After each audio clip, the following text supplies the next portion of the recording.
ఏం మాట్లాడుతూ అలిసేది నేను సాయంత్రం వరకు టైం చేస్తే ఏదో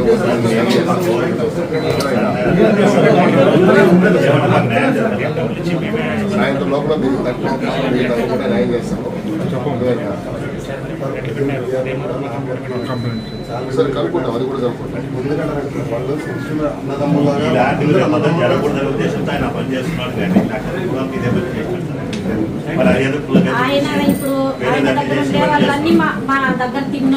సరే ఇప్పుడు మీరు కూడా కొద్దిగా సమయం పాటించండి.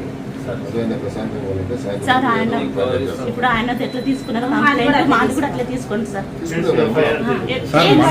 ఆయన ఇబ్బంది పెట్టింది సార్, మనం పెట్టలేదు. మా డబ్బులు తీసుకొని మేము సాయం చేసినాము, వాళ్ళకి మీరు చేయలేదు. సాయం చేసి మనం ఇబ్బంది పడాలా సార్? ఇదేం కులం కాడు ఎట్లా చేస్తారు సార్? ఇది సహాయం పొందినాడు, సహాయం పొంది తిరిగి దాని ఉపకారం ఉండాలా? ఒకే ప్లేట్ లో తిన్నారు 100 మంది ఆడ 100 మంది ఇదే బాగున్నాం సార్. మాఫీ కావాలని ఇట్లా చేస్తున్నారు సార్. డబ్బులు మాఫీ చేయాలని పెద్ద పెద్ద రాజకీయ గౌరవ ఫ్యామిలీని ఇచ్చినారు. మేము ఊరుకునేది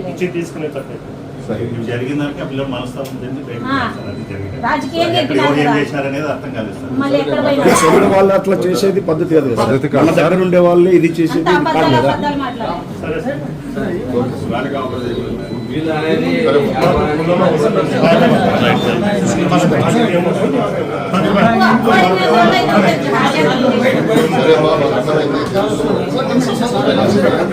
కంప్లైంట్ ఇచ్చిన ఫోటో తీసుకున్నారు. అందరు ఆటో జరగండి అన్న సార్ పోనీ.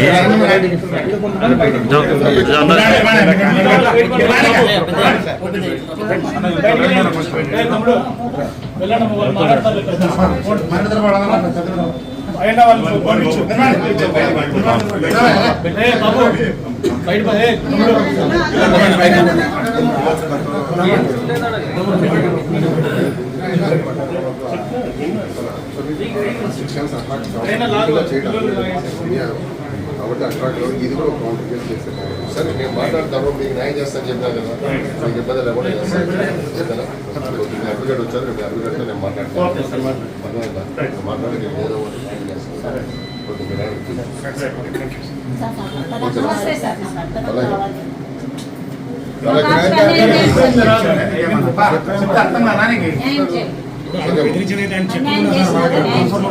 ఆయన వేసుకోవచ్చు కదా, మనం డెఫమేషన్ వేయచ్చు. కానీ ఆయన డబ్బులు కావాలని ఇబ్బంది పెట్టాము. మా ఆఫీసర్లు వాళ్ళు ఉంటారు, అన్నీ మాట్లాడిన తర్వాత నేను చేస్తాను. కొద్దిగా టైం ఉండాలి.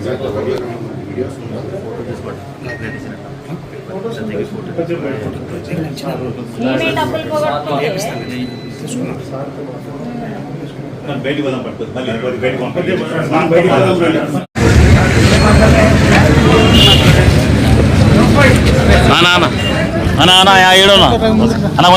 నమస్కారం సార్ అందరికీ. నా పేరు లోకేశ్వరి, కుబేర్నాథ్ భార్య అండి.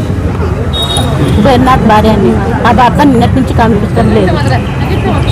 యాక్చువల్ వచ్చేసి కుబేర్నాథ్ పైన కేసు నమోదైంది కదా, కంప్లైంట్ ఇచ్చినారు. వీఆర్ఓ భార్య నా భర్తను కిడ్నాప్ చేశానని చెప్పేసి ఒక్క నిమిషం అప్పు అడిగినందుకు అట్లా కదా మేము మాట్లాడుతుంది. మాట్లాడేందుకు మీరు డిస్టర్బ్ కావద్దండి, మీరే చెప్పండి. యాక్చువల్ వచ్చేసి బత్తిని కుబేర పారిశ్రామికవేత్త టీడీపీ నేత పై వీఆర్ఓ సురేష్ భార్య కంప్లైంట్ ఇచ్చింది. ఏమని నా భర్తను కిడ్నాప్ చేసి వాళ్ళు కొట్టారని, బెదిరించి కొట్టారని కిడ్నాప్ కంప్లైంట్ ఇచ్చారు. దాని ఫిర్యాదు మేరకు కేసు నమోదు చేశారు. నా భర్త పైన లేనిపోని పుకారు పుట్టించినారు వాళ్ళు. మాకు అప్పు ఇచ్చినాం మేము, డబ్బులు 5 లప్పు ఇచ్చినందుకు ఇప్పుడు అట్లా చేస్తున్నారు మా పైన నా భర్త పైన చాలా కఠినంగా శిక్షించాలని మేము కోరుతున్నాం. డబ్బు తీసుకున్న తీసుకున్న బీటీ వ్యక్తిని సురేష్. తీసుకున్న వ్యక్తిని న్యాయ పద్ధతిలో పోయి డబ్బులు వసూలు చేసుకోవాలి కానీ ఇట్లా దౌర్జన్యం కొట్టి దౌర్జన్యం చేయలేదు సార్, దౌర్జన్యం చేయలేదు సార్. తప్పు చేస్తారా వాళ్ళు సార్, ఎలా చేశారు? దౌర్జన్యం చేయలేదు సార్. పిలుచుకొని వచ్చినాం సార్, అప్పు అడిగేకి పిలుచుకొని వచ్చినారు సార్. పిలుచుకొని వచ్చి కూర్చోపెట్టు ఫ్యాక్టరీలో కూర్చోపెట్టారు, తిరుగుతున్నాడు అతను, కూర్చోపెట్టి బాగా ఎంజాయ్ చేస్తున్నాడు, కూర్చోపెట్టి తినిపించి తింటున్నాడు, అంత చేసి తాగుతున్నాడు. అది కిడ్నాప్ అని ఎట్లా చెప్తారు సార్ మీరు? యాక్చువల్ మేము కాదు చెప్పేది, పోలీసులు నిర్ధారణ చేసి 3 కేసులు పెట్టారు, కిడ్నాప్ కేసులు పెట్టినారు. సార్ వాళ్ళు అట్లా చెప్పి వాళ్ళిద్దరు భార్యకి ఫోన్ చేసి అట్లా చెప్పమని వాళ్ళ చెప్పినారు సార్. అనుచరులు వాళ్ళిద్దరు కూడా భార్య భర్తలు మాట్లాడుకొని అట్లా నా భర్త పైన కేసు అనుచరులు పెట్టారు. కూడా అంటే ఇప్పుడు పోలీసులు తప్పుడు కేసు కట్టారంటారు.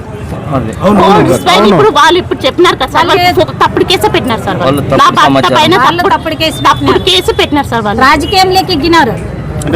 మీరు కూడా ఆయన డబ్బులు కట్టకపోతే లీగల్ గా వెళ్ళాలని కోర్టు ద్వారానో సార్ ఏం చేయలేదు సార్. మరి ఏం చేస్తా అప్ప అడిగినాం సార్, అంతే అప్ప అడిగినాము రాత్రి వచ్చేసి పోలీసులు అక్కడ సార్. వెళ్ళి లేనిపోని ఛేదించి పుకార్లు పుట్టించినారు సార్. CC ఫుటేజ్ ఉంటుంది కదా సార్. CC ఫుటేజ్ ఉంటుంది. వాళ్ళ మాట్లాడాక మాట్లాడాలి. లేదు, మేము కన్ఫ్యూజ్ కాకుండా క్వశ్చన్ అడుగుతాను, ఒక్కరు మాట్లాడాలి. యాక్చువల్ వచ్చేసి సురేష్ భార్య విఆర్ఓ సురేష్ భార్య వచ్చేసి నా భర్త కనిపించడం లేదు, నా భర్తని కుబేర్నాథ్ అనే పారిశ్రామిక వ్యక్తి కిడ్నాప్ చేసినారని ఫిర్యాదు చేసింది. కిడ్నాప్ అంటే ఆ ఫిర్యాదు మేరకు చెప్పండి ఒకసారి. ఎత్తుకుపోవడం. కిడ్నాప్ ఏ టైం చేస్తారు? ఎప్పుడైనా చేసేది కిడ్నాప్ అంటే కట్టేసి కార్లో వేసుకుపోతే అది కిడ్నాప్ సార్. అది మీరు కూడా అట్లా కిడ్నాప్ అంటే అది కాదు సార్. మీకోసమే అడుగుతున్నాము. మీరు డిస్టర్బ్ అవుతున్నారు. ఒకరి తర్వాత ఒకరు మాట్లాడండి. మీరు డిస్టర్బ్ కావద్దండి. ఒకరి తర్వాత ఒకరు మాట్లాడండి. డిస్టర్బ్ కావద్దు. మేము అడిగే ప్రశ్న కరెక్ట్ ఉంది. మళ్ళీ వీళ్ళకి చెప్పేది మళ్ళీ 5 లక్షలు 5 లక్షలు ఇచ్చినారు. యాక్షన్ వచ్చేసి ఇప్పుడు తప్పుడు కేసు కట్టారంటారు కదమ్మా, అదే మాట చెప్పండి. నా భర్త ఎలాంటి తప్పు చేయలేదు, ఆయన తప్పుడు కేసు అదే మాట మేము అడిగేది అడగదు. చెప్పండి సార్, చెప్పండి. అదే మేము అడిగేది, మీరు దానిపైన ఆవేశం లేదు, లేదు సార్, తీసుకుంటారు. చెప్పండి సార్. మాకు ఆవేశం ఉంటుంది సార్. నా భర్త ఉండని ఇప్పుడు లేదు సార్. ఉండని చట్టం కాడు వచ్చిందా, మనం కూడా లీగల్ గా పద్ధతిగా మాట్లాడాలి. ఎప్పుడైనా ఇప్పుడు లేనిపోని కేసులు పెడితే ఎట్లా సార్? నా భర్త పైన లేనిపోని కేసులు పెడితే మేము ఎట్లా ఉండాలి సార్? నా భర్త పేరున్న మనిషి, నా భర్త ప్రతి ఒక్కరికి సాయం చేసే మనిషి. ఊపికిన కులాల్ని అందరిని తీసుకుని వస్తే ఎట్లా సార్? వాల్మీకులంతా నా సోదరులు, అన్నదమ్ములు, ఒకే ప్లేట్లో తింటాం మేమందరూ. ఇప్పుడు మా ఫ్యాక్టరీలో అందరు అన్నదమ్ములు, మేము అందరు ఒకే దగ్గర ఉంటాము. మీరు అడగండి, ఎవరినన్నా అడగండి. మీరు వాల్మీకులందరూ నా అన్నదమ్ములు. మీరు 100 మంది పైన నా ఫ్యాక్టరీలో ఉన్నారు. మీరు ఫిర్యాదు ఏం చేశారు? ఇప్పుడు ఏమని స్టేషన్లో ఏమని కంప్లైంట్ చేశారు? నా భర్త కనిపించడం లేదు, మనస్తాపం చెందినాడు. నా భర్త అంత పెద్ద మనిషి, నా భర్త అనవసరమైన కేసులు పెట్టినందుకు నా భర్తకి మనస్తాపం చెందింది సార్. ఎక్కడికి పోయినాడో తెలియదు. నిన్నటి నుంచి 2 గంటలకి పోయినాడు, స్విచ్ ఆఫ్ చేస్తాడు. ఇప్పుడు నుంచి నాకు ఎంత బాధ అంటారు సార్. ఇప్పుడు మేము ఎంత భయపడుతుండల్లా. నేను ఎప్పుడు బయటకు రాలేదు సార్, ఎప్పుడు బయటకు రాలేదు సార్. నేను సార్, మేము ఎప్పుడు నేరం చేసేవాళ్ళు కాదు సార్. మేము రైతు కుటుంబం నుంచి వచ్చినాం సార్. మేము రైతులు పెట్టేవాళ్ళు సార్. మీరు ఎప్పుడు మా మామ లక్ష్మీనారాయణ 4 పెట్టే అతను, సాయం చేసే అతను సార్. వాల్మీకిలు అంటారు కదా సార్, వాల్మీకి అన్నదమ్ములు సార్. ఉక్కునే వారు రాజకీయాలు వేది సార్, రాజకీయాల్లోకి తేవద్దు సార్. అప్ప అడిగినందుకు మాకు ఇంత శిక్ష సార్, ఇంత మనోది కాదా సార్? నాకు ఎప్పుడెప్పుడు మాట్లాడినాను సార్, నాకు మాట్లాడి కూడా రావటం లేదు సార్. నిన్న 2 గంటలు నేను బయటకు రాలేదు సార్. ఇప్పుడు వరకు ఇప్పుడు సురేష్ బీటీ సురేష్ చెప్తాను చూడు. బీటీ సురేష్ అతని భార్య. నా భర్త కనిపించడం లేదు. నిన్న 2 గంటల నుంచి స్విచ్ ఆఫ్ చేసినారు. ఇప్పుడు నేనెంత బాధపడాలా? ఇంకోటి చెప్పండి సార్. బీటీ సురేష్ నుంచి ఆల్రెడీ ఆదంలో చాలా వరకు అప్పులు చేసినాడన్న అపవాదం ఉంది కదా, మీరు అతనికి డబ్బులు ఎందుకు ఇచ్చారు? సార్, తీసుకునేవాడు ఎంత నమ్మిస్తాడు సార్, ఎంత నమ్మిస్తున్నారు సార్. 2.5 సంవత్సరాల కింద నా భర్త ఎంత అనుకూలంగా అడిగినారు సార్. 5 లక్షలు ఇచ్చినారు సార్. ప్రతిరోజు ఫోన్ చేస్తున్నారు. ప్రతిరోజు ఫోన్ చేసి ప్రతిరోజు అడుగుతుంటే ఈ రోజు రేపు అని చెప్పినందుకు నేను పోయి పిలుచుకుని వచ్చాడు సార్. పిలుచుకుని వచ్చినందుకు నా పైన ఇంత పెద్దగా, నా భర్త పైన ఇంత పెద్ద మోసం చేసి, ఇంత పెద్ద కుట్రలు చేసి ఇప్పుడు రాజకీయంలో లాగుతున్నారు. రాజకీయంలో నా భర్తను తొక్కాలని చూస్తున్నారా? నా భర్తని రాజకీయంగా తొక్కాలని చూస్తున్నారా? అన్ని ఉన్నాయి సార్. మీకు ఆధారం కావాలంటే చెక్కులు ఉన్నాయి, చెక్ బౌన్స్ కూడా ఉన్నాయి, ట్రాన్స్ఫర్ నోట్లు ఉన్నాయి. ప్రధాన కార్యదర్శి చెప్పండి సార్. తప్పుడు కేసులు పెట్టించినాము. తప్పుడు కేసులు పెట్టించినారు సార్. ఇప్పుడు నాకు న్యాయం చేయాలా? ఇప్పుడు నా భర్త ఎక్కడున్నది పిలుచుకోరండి. మేము సార్ మా పెద్ద ఫ్యామిలీ సార్, అది పెద్ద ఫ్యామిలీ. మేము పెద్ద ఫ్యామిలీ సార్. డబ్బులు అడిగినందుకు ఇంత శిక్ష వేస్తున్నారు మాకు. మేము బయటికి రాకు, ఎప్పుడైనా మేము బయటకు వచ్చినామో అడగండి సార్. స్టేషన్కి వచ్చినాం సార్, స్టేషన్కి వచ్చేటట్టు చేసినారు. ఆల్రెడీ సస్పెండ్ లో కూడా ఉన్నాడు. లోకేశ్వరి సార్, లోకేశ్వరి కుబేర్నాథ్ భార్య.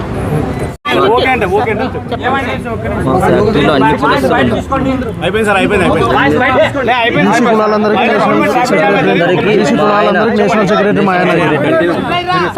బీసీ కులాలందరికీ మా ఆయన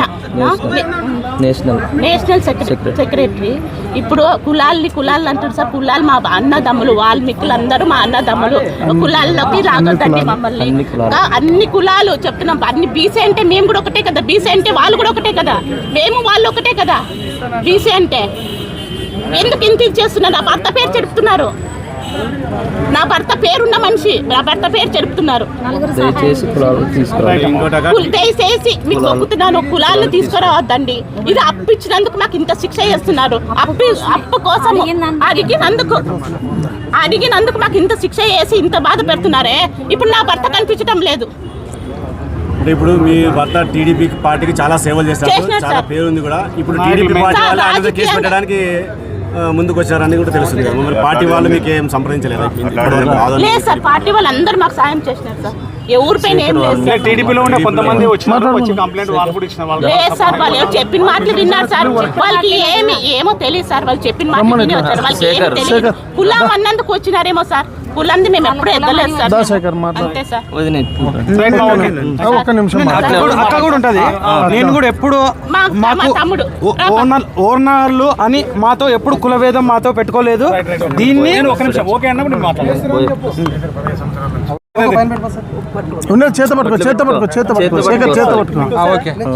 నేను నేను బోయశేఖర్ అనే పిల్లోడిని మాట్లాడుతున్నాను.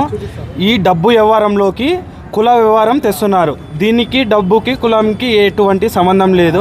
నేను బోయశేఖర్ అనేటువంటి పిల్లోడు. నేను 40 ఏళ్ళ నుంచి మా మామ వాళ్ళు, మా తాత వాళ్ళు కూడా ఆడే పనిచేస్తున్నాము. అప్పటి నుంచి అయినా సరే, ఇప్పటి వరకు అయినా సరే బోయ వాళ్ళు అని మమ్మల్ని ఎప్పుడు చిన్న చూపు చూడలేదు. ఎందుకంటే ఇప్పుడు కూడా ఓనర్ అయినటువంటి అక్క ఈయనే ఉంది. కానీ నేను ఎప్పుడు పిలిచేది అక్కనే అని పిలుస్తాను. ఇటువంటి దీంట్లోకి బోయ కులసులు అన్నీ వచ్చినారు. నా ఐక్యమత ఉంది. కానీ దాంట్లో తప్పు ఒప్పో ఏది ఉందో అది తెలుసుకొని మన వాళ్ళు కూడా ముందుకు వస్తే బాగుంటుందని నా చిన్న విజ్ఞప్తి. ఇప్పుడు ఆపోజిట్ కుల రాజకీయం ఆడుతున్నారు అంటున్నావు. కుల రాజకీయం వాళ్ళ కులాలకి ఏం చెప్తున్నారు మీరు? నేనేం చెప్పడం లేదు. నేనేం చెప్తున్నా అంటే నేను బోయ కులసునే. నేనేమంటున్నా అంటే దాంట్లో తప్పు ఏదో ఒప్పు ఏదో తెలుసుకొని మాట్లాడండి అని నేను మాట్లాడుతున్నా. అంటే ఇప్పుడు కూడా మీరు ఇంతమంది రావడానికి కారణం చిన్న సమస్యకి ఇంత పెద్దగా చేస్తున్నారు కదా. చిన్న సమస్య ఇది చిన్న సమస్య. ఇది ఎప్పుడు జరిగింది? ఆదివారం జరిగింది. సరే, బోయ కులస్తుల్ని ఆదివారం తిడితే సోమవారం మాట్లాడాల్సిందే. మంగళవారం ఎందుకు వచ్చినారు? అంటే ఇప్పుడు సోమవారం ఏమేమో ఏం మాట్లాడినారు? అది ఎవరున్నారు, కుతంత్రం ఉందో అది ఏముందో తెలీదు మాకు. కానీ ఇది జరిగింది ఆదివారం అయితే సోమవారమే చేయొచ్చు కదా. సోమవారం పొద్దునే వచ్చి ఇక్కడ మాట్లాడొచ్చు కదా. మంగళవారం నైట్ ఎందుకు వచ్చి మాట్లాడారు? మీరు ఫ్యాక్టరీలో ఉంటున్నారా? నేను ఫ్యాక్టరీలోనే ఉంటాను. ఫ్యాక్టరీలో పిలిపించి పిడిగుద్దులు గుద్ది భయంకర లేదు సార్. మీరు మాట్లాడకండి సార్. ఫ్యాక్టరీలో పిలిపించి పిడిగుద్దులు గుద్ది చంపడానికి ఒక బీర్ సీసాలు పాటలు పలుకొట్టి హత్య చేయడానికి ప్రయత్నించారని చెప్పినారు. మీరు ఫ్యాక్టరీలో ఉన్నారు కదా? ఉన్నాను సార్. చెప్పండి. కానీ నేను ఆ రోజు సండే నేను పోలేదు. కానీ ఒకటి సార్, ఆయన తినడానికి ఆయన బిర్యానీ తీసుకున్నాడు. సిగరెట్ తాగుతామంటే సిగరెట్లు తెచ్చిచ్చినారు. కిడ్నాప్ చేసిన వాళ్ళకి అవన్నీ ఇస్తారా? మా దగ్గర సీసీ ఫుటేజ్ ఉంది. బయట ఆయన తిరుగులాడుతున్నాడు, ఫోన్ చేస్తున్నాడు. ఆయన ఏం చెప్పాడు? ఫోన్ లాక్కున్నాడంట, నన్ను చంపడానికి చూస్తున్నారు అని చంపడానికి చూసేవాళ్ళు ఆయన ఎక్కడో గదిలో బంధించి చేస్తారు. బయట ఇడిచి ఆయనకి ఫోన్ ఇచ్చి ఫ్రీడమ్ ఇచ్చి ఆయన తినడానికి తిండి ఇచ్చి తాగడానికి సిగరెట్లు ఇచ్చి ఇవన్నీ చేసే ఇది కిడ్నాప్ అవుతుందా సార్?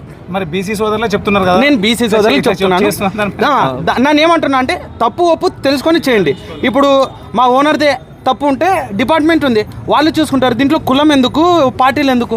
ఇప్పుడు మేము అడిగేది కూడా అదే. అప్పు ఇచ్చినారు కదా డిపార్ట్మెంట్ పరంగా కానీ న్యాయపరంగా కానీ పోకుండా ఆయన పిలిపించాల్సిన అవసరం ఏముంది? ఓకే సార్, ఇది మంచి క్వశ్చనే. ఆయన జాబ్ పోతుందని మా వాళ్ళు ఫ్రెండ్ ఆయన అడిగింది ఎగ్జాంపుల్ 30 లక్షలు.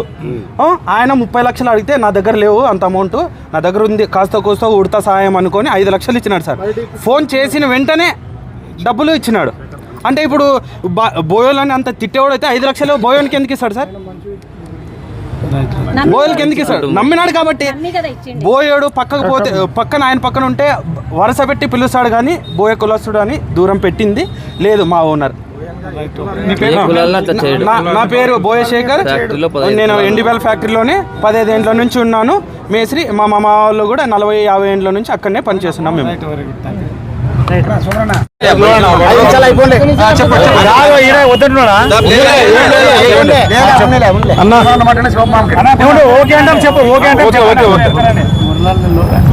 ఏం కావాలి ఇప్పుడు? మరి వేరే రికార్డ్ అవుతుంది కదా. నా పేరు సోమలింగ సార్, కెమెరా ఫేవర్ చూసి చెప్పండి. నా పేరు సోమలింగ. సార్ ఒక్క నిమిషం సార్, అన్న కొంచెం ఫోన్లో అడ్డం పెట్టగానే కొంచెం ఫ్రీగా నిలబడండి. ఇది కూడా నాకే పట్టిస్తా.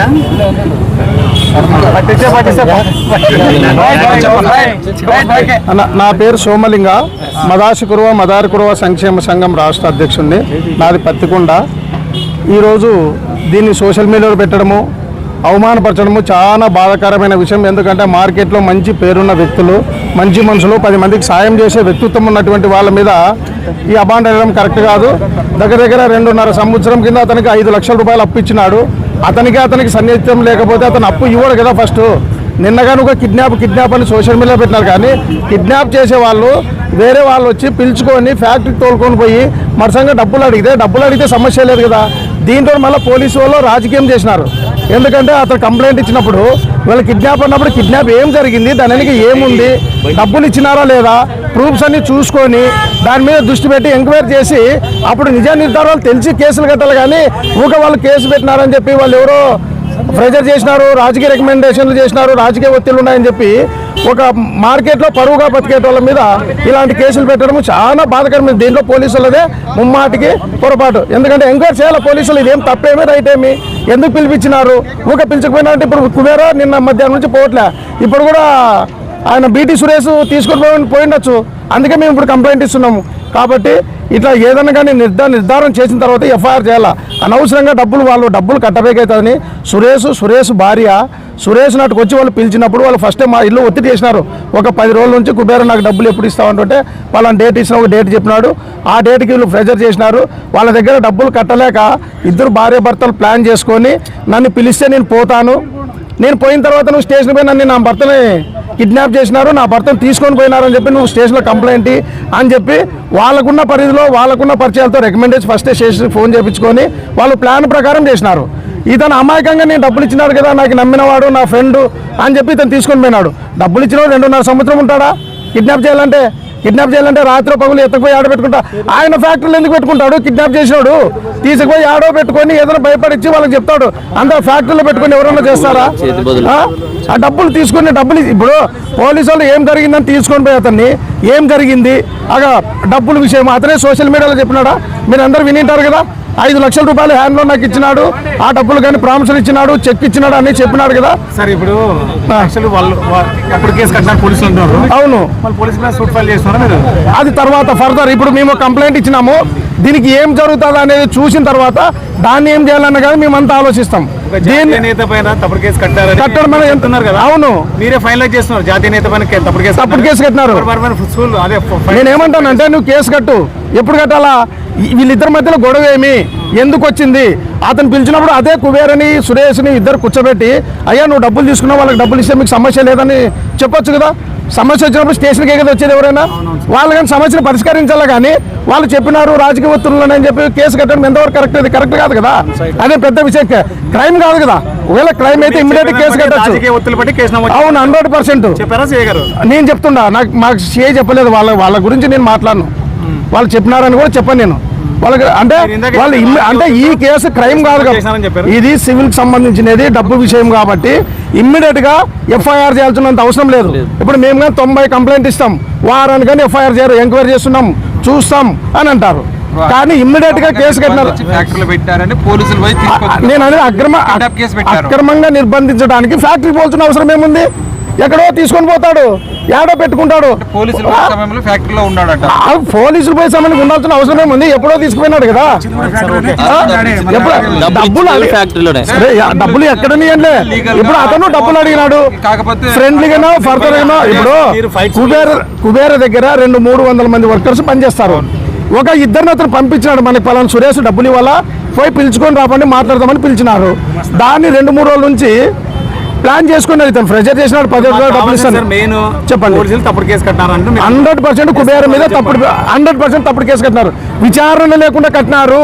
విచారణ చేయాలా, దీని వెనక ఏముంది, ఇద్దరు కూర్చోబెట్టాలా, అవసరమైతే వాళ్ళు సర్దుబాటు చేయాలా. మా డిమాండ్ ఏమంటే పోలీసులు ఇప్పటికైనా ఇట్లా తప్పుడు కేసులు కట్టుకోకుండా నిజ నిర్ధారణ తెలుసుకొని ఎవరిది తప్పు ఉంది ఏం కథ అని, మీ దగ్గర ఇంకా శక్తి ఉంటే సురేష్ అయ్యా ఆ డబ్బులు వాడు పడేస్తే మీకు సమస్య లేదు కదా అని డబ్బులు ఇప్పించి రాజు చేసి ఒక టీ దా పంపించచ్చు సంతోషంగా ఇద్దరిని. ఎందుకంటే ఇతను ఒక ఎంప్లాయీ, అతను ఒక మంచి వ్యాపారవేత్త. బీసీ కులాలలో ఆర్ కృష్ణయ్య రాజ్యసభ సభ్యుడు, నేషనల్ అధ్యక్షులు పిలిచి జాతీయ కార్యదర్శి ఇచ్చినాడు కుబేరకి. ఊకైతే ఇయ్యరు కదా. ఇప్పుడు నేను అడిగితే ఇస్తారా? ఇయ్యరు కదా, వెనకేదో ఉంటేనే ఇస్తారు. కాబట్టి దాన్ని అయిపోయిన తర్వాత కూడా కుబేర బీసీ భవనానికి 25 లక్షలు ఇచ్చినాడు. సార్ మాకు మెయిన్ సబ్జెక్ట్ అయిపోయింది. ఓకే, నమస్తే. నా పేరు సోమలింగ, మదార్ కురువ సంక్షేమ సంఘం రాష్ట్ర అధ్యక్షుడిని. నాది పత్తికొండ. ఓకే, థ్యాంక్ యూ అన్న, మీ అందరికీ నమస్కారం.